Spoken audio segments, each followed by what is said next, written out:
मंडळींना किती जणांना माहिती आहे तुकोबारायांची गाथा 12 भाषांमध्ये उपलब्ध आहे? किती किती भाषा? 12. ठाऊक होतं का आपल्याला? 12 भाषांमध्ये अनुवाद झाला. इंग्रजी, फ्रेंच, सर्बियन, हिंदी, इंग्रजी, गुजराती, मराठी 12 भाषांमध्ये अनुवाद आहे. आणि एक सांगतो, एक सर्वेक्षण केलं गेलं, एक सर्वे केला गेला, त्याच्यात असं लक्षात आलं, मराठी भाषेतली गाथा सोडून, ऐका बरं का, मराठी भाषेतली गाथा सोडून बाकीच्या भाषेतल्या गाथांचा सर्वात जास्त वाचन केलं जातं. कोणती भाषा सर्वात कमी वाचली जाते? तुकोबा कोणत्या भाषेतले? याची शरम वाटावी की अभिमान वाटावा? संत साहित्याची उंची जेवढी बाहेरच्या समाजाला कळाली तेवढी आम्हाला कळाली नाही. आणि हे सगळं चित्र पाहून तुकोबाराय म्हणाले, सकळांच्या पाया माझे दंडवत, आपुलाले चित्त शुद्ध करा.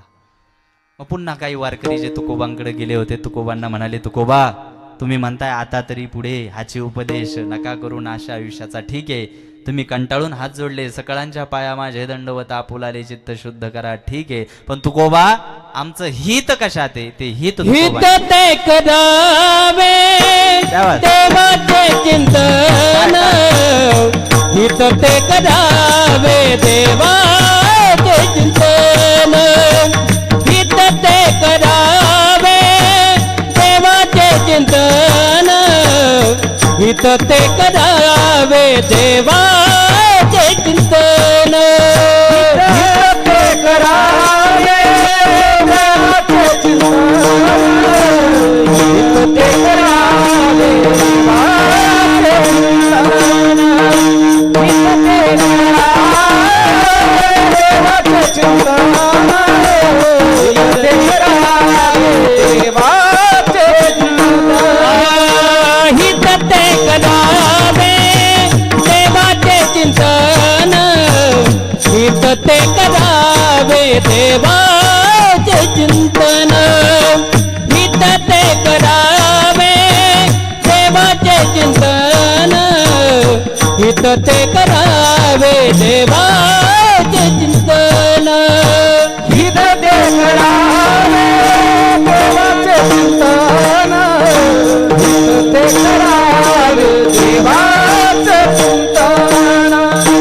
हित ते करावे देवाचे चिंतन, हित ते करावे देवाचे चिंतन, करुणिया मना एकविध कर दे मन एकवेळ,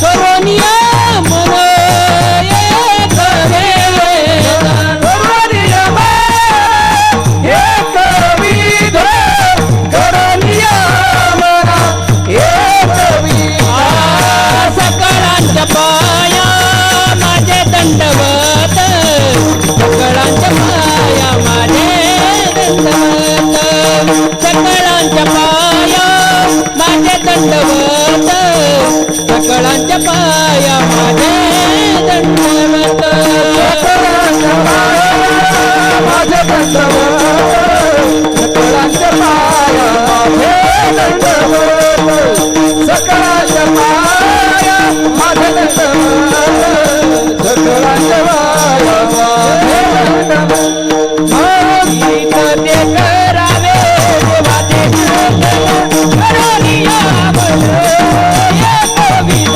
करुणिया मन एकविध, हित ते करावे देवाचे चिंतन, करुणिया मन एकविध, करुणिया मन एक.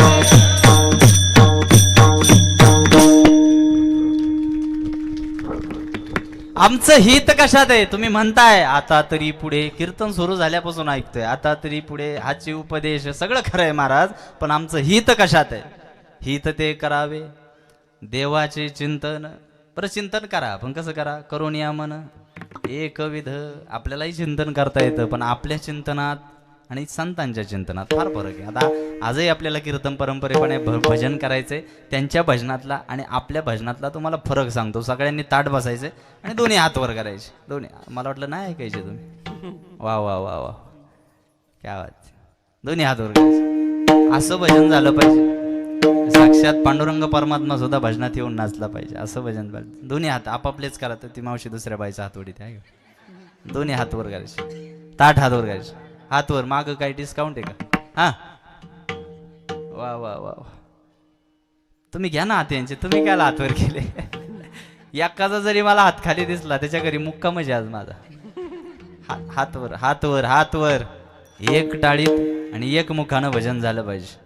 विठोबा रखुमाई, एक विठोबा रखुमाई, विठोबा रखुमाई, एक विठोबा रखुमाई. टाळी टाळी टाळी. हा, हरी देव विठोबा रखुमाई, विठोबा रखुमाई, विठोबा रखुमाई,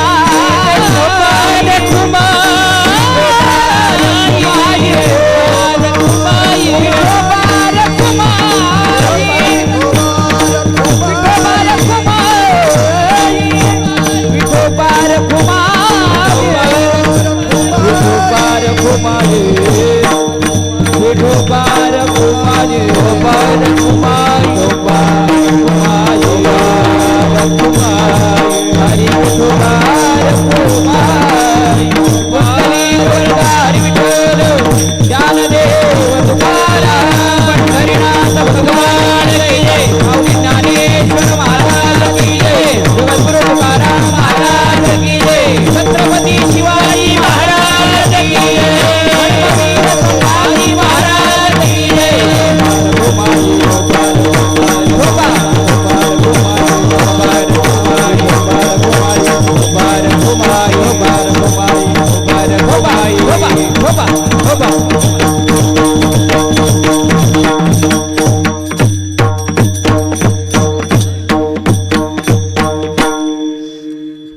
हात खाली केले होते. एवढा कंटाळा आम्हाला भजनाचा. मी कशासाठी तुम्हाला हात वर करायला सांगितलं? मला भजनातला फरक सांगायचा. तुकोबा म्हणाले ही तर ते करावे देवाचे चिंतन करायला सांगितलं, भजन करायला सांगितलं. पण फरक असा आहे, तुकोबांनी केलं भजन. काय केलं? काय केलं? भजन. आम्ही काय केलं? भजन. काय केलं? डिफरन्स बिटवीन भजन अँड भजन. हा फरक समजून घ्यायचा. तुकोबांनी काय केलं? बोला ना, काय केलं? झालं, लई वेळ त्रास नाही माझा तुम्हाला. काय केलं तुकोबांनी? भजन. आम्ही काय केलं? भजन. अरे काय ही अवस्था तुकोबारांनी आपली पाहिली आणि त्यांनी सांगितलं खऱ्या अर्थानं हित व्हावं असं वाटत असेल तर देवाचं चिंतन करा. हित ते करावे देवाचे चिंतन, पण कसं? करून या मन एकविध. त्या भजनामध्ये एकविधता, एकनिष्ठता असली पाहिजे. इकडे लक्षात, फार कमी वेळ आहे माझ्याकडे आता. भजनामधली, भक्तीमधली एकविधता, एकनिष्ठता काय असावी? आज आपल्या आईंच्या पुण्यस्मरणानिमित्त कीर्तन आहे. थोड्या मायेनं, प्रेमानं या कुटुंबानं हा कार्यक्रम, हा कीर्तन सोहळा आयोजित केलाय. तर त्यातून काहीतरी शिकून आम्ही घरी जाऊ. किती या मातेवर सर्वांचं प्रेम असेल, मला खरंच कौतुक वाटतंय. आणि आमच्या बाबांकडे पाहून तर मी चेहऱ्याकडं पाहूनच सांगतो, बाबांनी फार जीव लावला असेल आईला. तर मी संबंध महाराष्ट्रभर फिरतो, मी माणसं बघून ओळखतो कोण कोणत्या कॅटेगरीतले. बाबांच्या चेहऱ्याकडे पाहूनच सांगतो की त्यांनी आमाप जीव लावला असेल. बाबांच्या डोळ्यातच आईविषयी प्रेम दिसतंय मला. त्या मातेच्या पुण्यस्मरणानिमित्त आम्ही कीर्तन ऐकतोय ना, एखादा असा मौलिक विचार आम्हाला घेता आला पाहिजे जो आमच्या आयुष्य बदलण्यास कारणीभूत ठरू शकतो. भजनातली एकविधता, भक्तीतली एकनिष्ठता काय असावी, प्रेमातली एकविधता काय असावी, हे हनुमंतरायांकडून शिकावं. कोणाकडून? हनुमंतरायांकडून. एकदा आई काय झालं, हनुमंतराय सीतेच्या महालात गेले. तिथं सीतामाता कपाळी कुंकू लावत होत्या. काय लावत होत्या? काय लावत होत्या? पूर्वीच्या बाया कुंकू लावायच्या. मराठी कच्च आहे तुमचं, जाऊ दे. सीतामाता कपाळी काय लावत होती? हनुमंतराय तिथं गेले. एकविधता, एकनिष्ठता काय असावी? हनुमंतराय तिथं गेले आणि विचारलं, माते हा जो लाल पदार्थ आहे काय? आता हा बालब्रह्मचारी, कधी कुंकवाशी संबंध? लाल पदार्थ काय? सीतामाता हसल्या. अरे म्हणले, हनुमंता याला कुंकू म्हणतात. तुम्ही ते कशाला लावता, कशाला भरता भांगत? अरे बाबा हे चिमूटभर कुंकू भांगेत भरलं ना आपल्या मालकाचं आयुष्य वाढत. एवढीच कुंकू भांगेत भरल्यानंतर मालकाचं आयुष्य वाढतं. एवढं वाक्य हनुमंतरायाने ऐकलं. गडी आपल्या महालात गेला, डबा घेतला, घालीन लोटांगण. हा लाल झाला. आजही महाराष्ट्रात कोणत्याही मारुतीच्या मंदिरात गेले तुम्ही तर कोणता रंग दिसतो? शेंदूर लाल चढायो. हा लाल झाला आणि दरबारात आला. एकनिष्ठता एक विधता काय असावी हनुमंतरायांकडून शिकाव. दरबारात आले सगळे देव हसायला लागले. अरे काय अवतार करून घेतलाय याना, असा लाल झालाय ना, कांत लाल झालाय. रामप्रभू जवळ आले, म्हणले हनुमंत अरे काय उद्योग करून घेतला? हनुमंतराय म्हणले देवा तुम्हाला बी हसायचं असेल तर हसा. नाही मी नाही हसणार बाबा, पण ही हसते त्यांना उत्तर द्यायला लागेल ना. देव हसले नाही. देवाला माहिती होतं की हनुमंतरायाने हा उद्योग केलाय, माहिती त्याच्या मागे काहीतरी. मनोजवम मारुत तुल्य बेगम जितेंद्रियम बुद्धिमताम वरिष्ठम. काय वर्णन केले हनुमंताचं? बुद्धिमत्ताम वरिष्ठम म्हणजे काय? बुद्धिमंतांमध्ये वरिष्ठ मानलं गेलंय त्याला. मग जो बुद्धिमंतांमध्ये वरिष्ठ आहे तो असा विचारानं काय करील का? नक्कीच काहीतरी कारण. रामप्रभू म्हणले काय कशासाठी अवतार केलाय आज? अरे देवा तुम्हाला बी हसायचं. अरे नाही हसत बाबा, पण काय कारण काय? देवा मी सीतामातेच्या माला दिलो. बरं मग ते त्या काहीतरी लाल घेऊन बसले. म्हटलं मग मी विचारलं काय? बरं मग ते म्हणले कुंकू आहे. बरं मग मी म्हणलं कशाला लावतात? बरं मग त्यांनी सांगितलं ते कपाळी लावल्यानंतर मालकाचं आयुष्य वाढ. बरं मग तू काय केलं? काय नाही देवा, महालात गेलो, अख्ख्या अंगाला कुंकू फासून घेतलं, गुडघे टेकवले आणि विश्वाच्या विधात्याला प्रार्थना केली की चिमूटभर कुंकू काय आयुष्यभर अख्ख्या अंगाला कुंकू फासून फिरेल, माझा राम नजरेआड होता कामा नये. माझा राम नजरेआड होता कामा नये. चिमूटभर कुंकू काय अख्ख्या अंगाला कुंकू फासून फिरेल, माझा राम माझ्या नजरेआड होता कामा नये. ही एकविधता, ही एकनिष्ठता हनुमंतरायांकडून आम्ही शिकावी. आमचं भजन काय? आमचं चिंतन काय?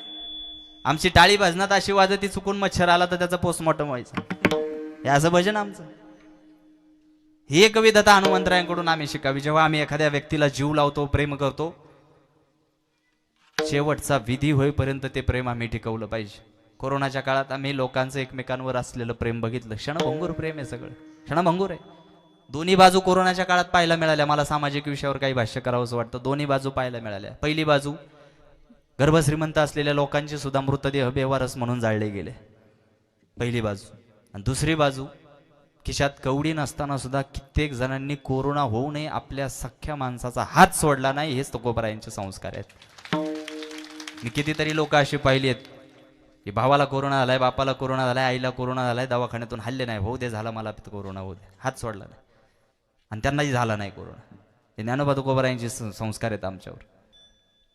तुम्हाला वाटत असेल पैसा संपत्ती, RCC बंगलो बांधला, 4 व्हीलर गाडी आली, रिटायरमेंटला पैसे ठेवले म्हणजे आयुष्याचं सार्थक झालं. कोंबडी खात नाही पैशाला. जर्मनीमध्ये एक माणूस मोठा उद्योगपती वारला कोरोनाच्या काळात. त्याच्या बायकोनं काय केलं? रस्त्यावर आली आणि तिजोरीतलं सगळं पैसे, सगळ्या नोटा अशा रस्त्यावर उधळत होती.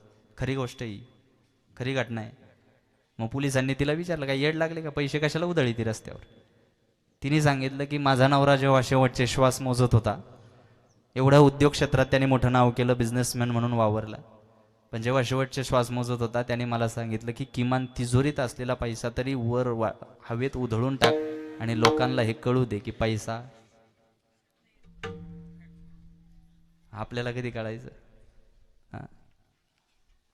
ज्या ज्ञानोबा तुकोबारायांचे संस्कार कीर्तनातून आम्ही करावं असं वाटतं आम्हाला, त्या ज्ञानोबा तुकोबारायांकडे सुद्धा काही कमी. जयाची द्वारी सोन्याचा पिंपळ दारात आहे, अजून कोणती संपत्ती पाहिजे?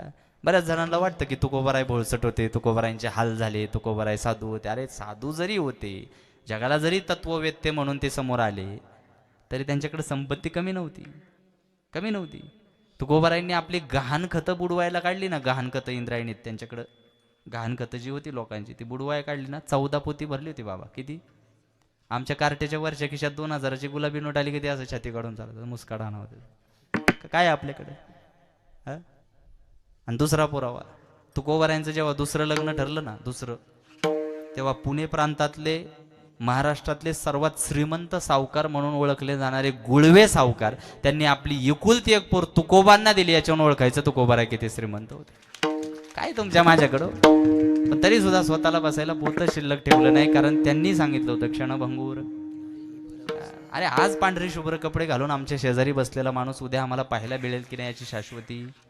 आणि याची सर्वात मोठी प्रचिती आम्हाला कोरोनाच्या काळात आली. म्हणून तुकोबराय म्हणतात आता तरी पुढे हाची उपदेश, आता तरी आम्ही गाथ्याचं वाचन घरात सुरू करावं, आता तरी आम्ही या लहान लहान मुलांच्या गळ्यात तुळशीची माळ घालावी, त्यांना व्यसनांपासून मांसाहारापासून अलिप्त ठेवावं, आता तरी आम्ही घराला संप्रदायाच्या चौकटीत बसवावं, आता तरी आम्ही जरा सदाचरण आयुष्य जगवा, आता तरी आम्ही अहंकार कमी करण्याचा विचार करावा, आता तरी आम्ही हेकेखोरपणा सोडण्याचा विचार करावा, आता तरी आम्ही अधो अपंगांच्या उपयोगी पडण्याचा विचार करावा, आता तरी हिंदू धर्म संस्कृतीचं पालन करण्याचा विचार करावा. तुकोबा म्हणाले आता तरी पुढे हाची उपदेश.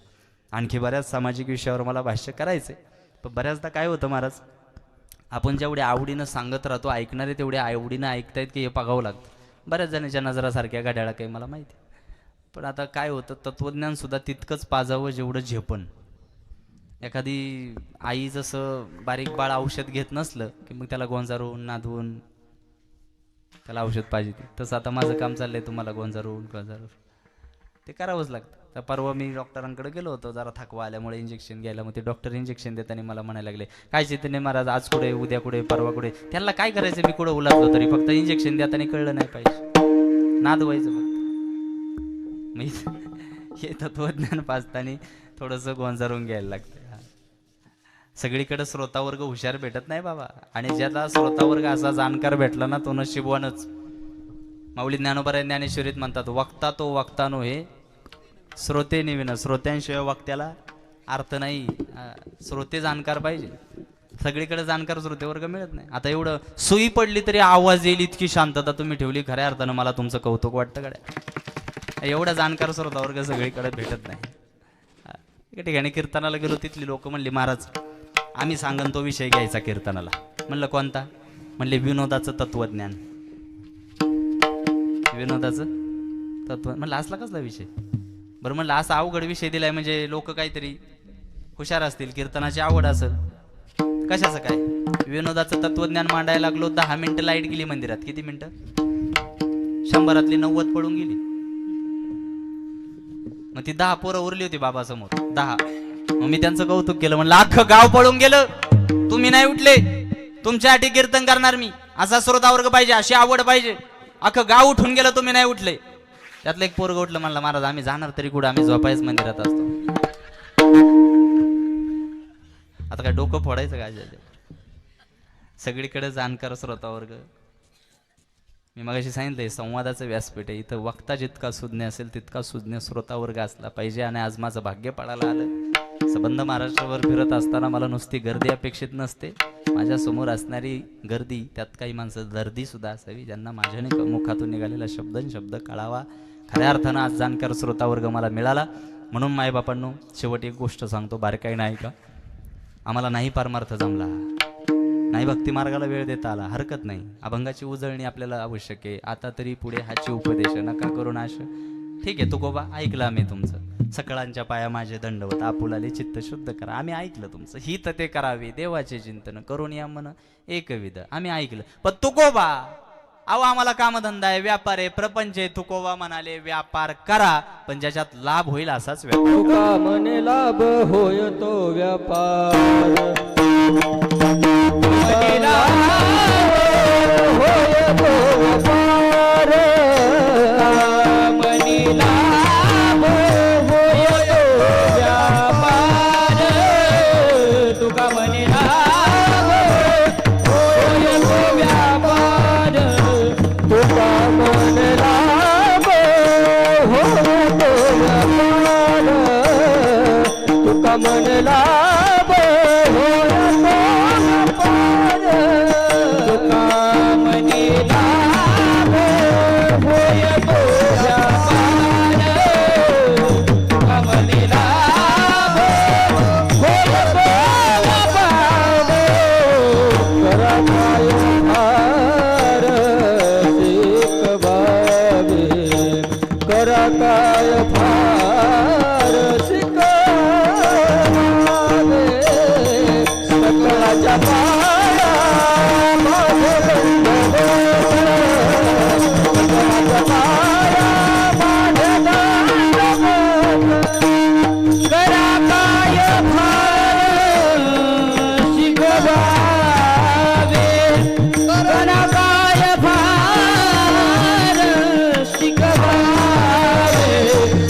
सकळाच्या पाया माझे दंडवत सकळाच्या पाया माझे दंडवत आपुलाले चित्त शुद्ध करा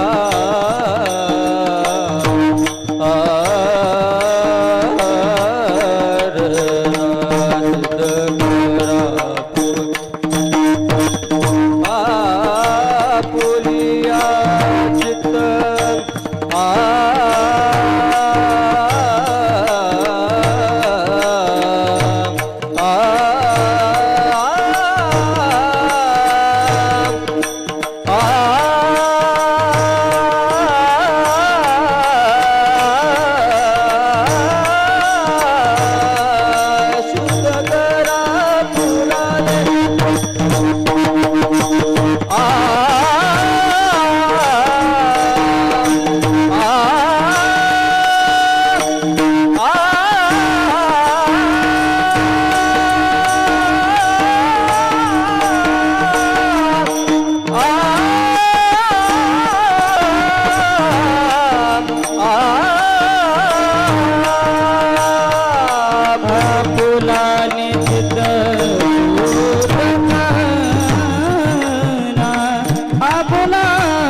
तुका म्हणे लाभ होय तो व्यापार.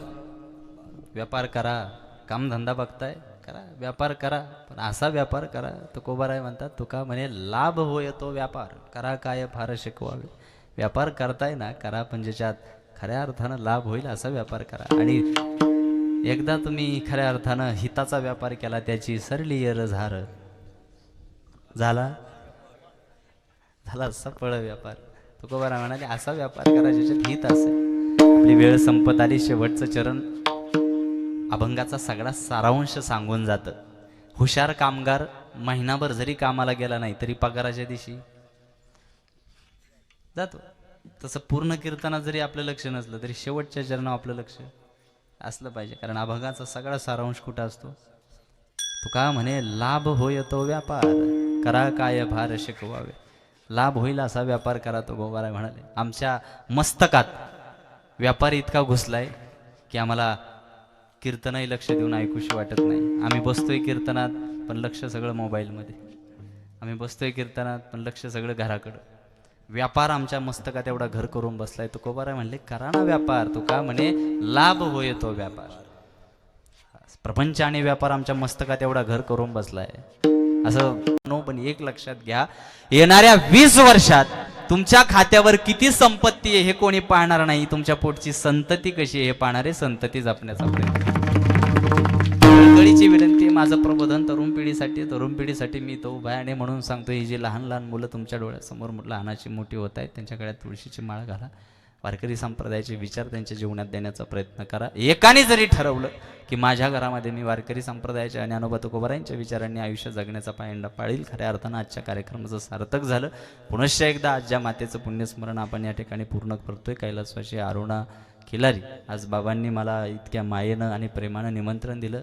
आताच्या धावपळीमध्ये माझं इकडे येणं कदापि मला शक्य वाटलं नव्हतं, पण बाबांनी 2-3 वेळा फोन करून या कार्यक्रमाचं स्वरूप मला समजून सांगितलं की अतिशय आपुलकीनं आम्ही असा कार्यक्रम आयोजित करतोय. आणि मलाही वाटलं की जेव्हा आता बऱ्याच प्रदीर्घ काळानंतर कीर्तनं लोक ऐकायला लागली आहेत, कुठंतरी आपल्याला हे कार्यक्रम आयोजित करता येत आहेत, तर आपण संत साहित्याचे विचार मांडण्यासाठी तिथं गेलं पाहिजे. आणि त्या संबंधानं तुमच्या सर्वांच्या दर्शनाचा लाभ झाला.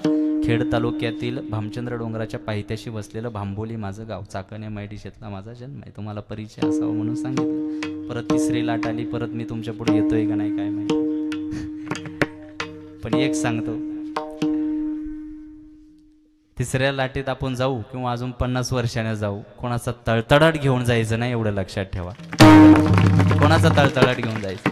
कोरोनाच्या काळात एवढं जरी माणूस शिकला तरी भरपूर झाला. आणि म्हणून येणाऱ्या काळामध्ये या खिलारी परिवाराकडून समाजाची, मातापित्यांची यथोचित सेवा घडावी, त्यांच्या येणाऱ्या पिढीकडून राष्ट्राची सेवा घडावी. त्यांची मुलं आज मी पाहतोय उच्च शिक्षित आहे. बऱ्याच सामाजिक कार्यामध्येही ते भाग घेताना, रस घेताना मला पाहायला मिळतात. खऱ्या अर्थानं उत्कृष्ट साऊंड आणि मंडपी व्यवस्था, त्यांचे आभार. मृदंगवादक, गायनाचार्य, सर्वांचे मनस्वी आभार. तुमच्यामुळं माझं सरकार 2 तास टिकलंय.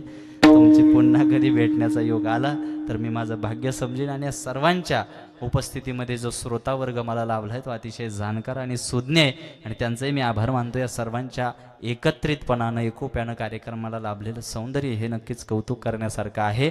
मी अधिकचा माझ्या वाणीला ओघ न देता येणाऱ्या काळामध्ये या परिवाराकडून समाजाची यथोचित सेवा घडावी आणि परमेश्वराची कृपा सदैव या कुटुंबावर असावी. आणि कीर्तनातून मांडलेला एक जरी विचार तुम्ही तुमच्या आचरणात आणावा अशी माफक अपेक्षा ठेवतो. माझ्या वाणीला पूर्ण विराम देतो. ज्ञानेश्वर